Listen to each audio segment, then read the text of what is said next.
Hey guys, hope you had a good day trading. So today, defensive stocks, oil stocks, commodities, those did well today, and it makes sense because of what Iran is doing, obviously, over there, the escalation of war in the Middle East.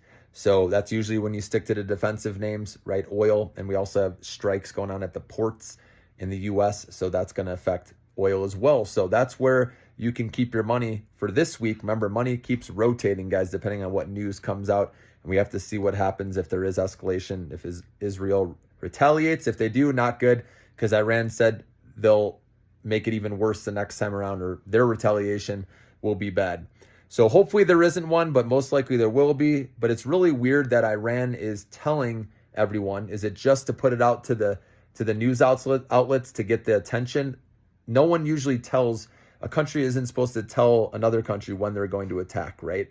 So something's fishy about that. I really just think a lot of it's to get attention, okay, on the global scale. But I know it's serious what's going on there, okay, but it is weird to me. Drop me a comment if you agree, okay, that they're telling us all about what they're going to do ahead of time. It's not how war works usually, okay?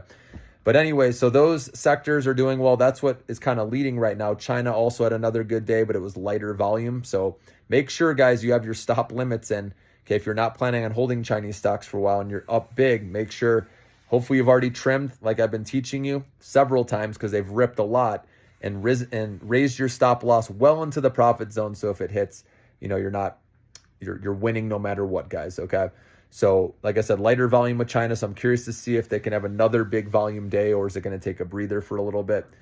And then tech-wise, we're not seeing the semiconductor index, right? The Qs didn't really do well, but at the end of the day, I did notice the QQQ bounced a little bit, so did a little W. So it'd be nice if they can lead the way. We saw NVIDIA kind of bounce a little, Apple, so the mega caps again.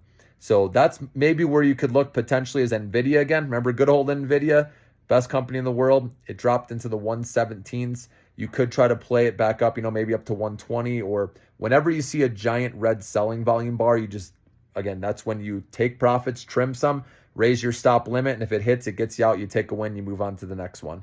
Because I really do think it's going to be range bound for a while. So you got to play the ranges, right? You don't want to be playing it when it's bumping up against resistance. That's when you want to be taking profits. You want to be buying at the lower end of support. And that's why it's important to look at the charts and mark off the levels, right, from the previous weeks of where the QQQ, for example, has bounced. And if you look, it bounced off of support twice today and then went higher.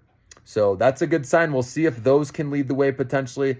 The QQQ again, which is the NASDAQ 100, right? The Amazon, NVIDIA's the mega caps, okay? So that's where I'll be looking. And we'll see, like I said, if defensive stocks, the oil stocks can continue their climb again with what's going on in the Middle East.